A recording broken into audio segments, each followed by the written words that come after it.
شكرا يا ربي شكرا هديت قلبي شكرا نورت دربي شكرا. Guna mewujudkan pembimbing haji yang profesional dan berakhlakul karimah, Fakultas Dakwah dan Komunikasi UIN Raden Fatah Palembang bekerja sama dengan Kementerian Agama Provinsi Sumatera Selatan untuk menggelar kegiatan sertifikasi pembimbing manasik haji tahun 2020. Hoirizi selaku Direktur Bina Haji Ditjen PHU Kementerian Agama Republik Indonesia memberi pembekalan langsung kepada para peserta pembimbing manasik haji. Dalam melaksanakan tugasnya, para pembimbing haji harus profesional dan mengayomi jemaah. Hoirizi mengatakan agar para petugas pembimbing haji harus mempunyai pengetahuannya lebih agar dapat menjelaskan dengan baik seputar kegiatan haji kepada jemaah. Jemaah mengharapkan mendapat pelayanan terbaik dari pembimbing haji.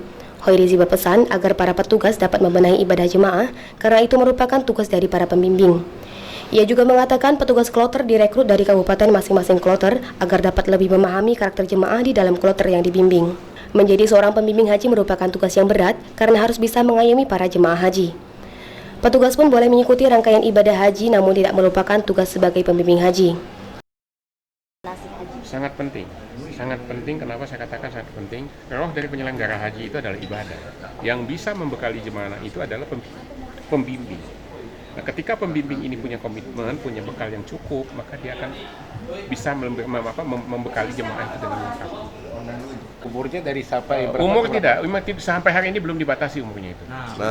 Umurnya itu sampai 70 bukan belum dibatasi ya, sampai 70 ya. Tapi syarat utamanya S1, kemudian dia sudah memberikan pembinaan 2 tahun minimal. Ya, mestinya. Kenapa itu disyaratkan? Khawatirnya kalau dia tidak punya bekal pembinaan, ketika dia bersertifikasi dia tidak bisa menghadapi umat. Tidak bisa menghadapi jemaah. Itu persoalannya. Maka itu portofolio Pak Kabid penting. Portofolio itu harus dilihat dulu. Supaya apa? Jangan sampai dia sudah ikut seperti ini, kemudian persyaratannya tidak terpenuhi. Jadi seleksi pertama ada seleksi portofolionya, administrasinya.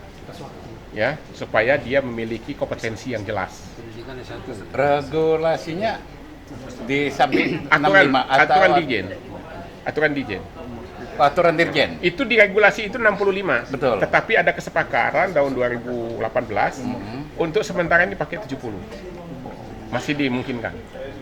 Diberlakukan ya, Pak. Karena para ustadz kita kan banyak yang di atas itu. Tapi jangan lebih dari 70. 70 pun itu harus dilihat.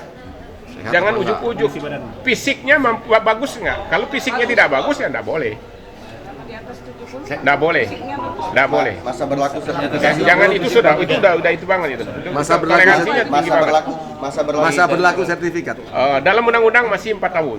Masih 4 tahun. Tapi kami sekarang sedang evaluasi. Nanti kita lihat hasilnya dari evaluasi. Perubahan masalah PHD itu berapa jumlah terakhir Pak yang boleh? Ada PMA-nya. Ada PMA-nya nanti. PMA itu nanti ada di dalam keputusan Menteri Agama tentang jemaah, PHD, pembimbing ibadah dari KBIU. Ya. Kegiatan tersebut dilakukan agar para peserta pembimbing manasik haji siap untuk membantu para jemaah. Kru yang bertugas melaporkan untuk Rafa TV.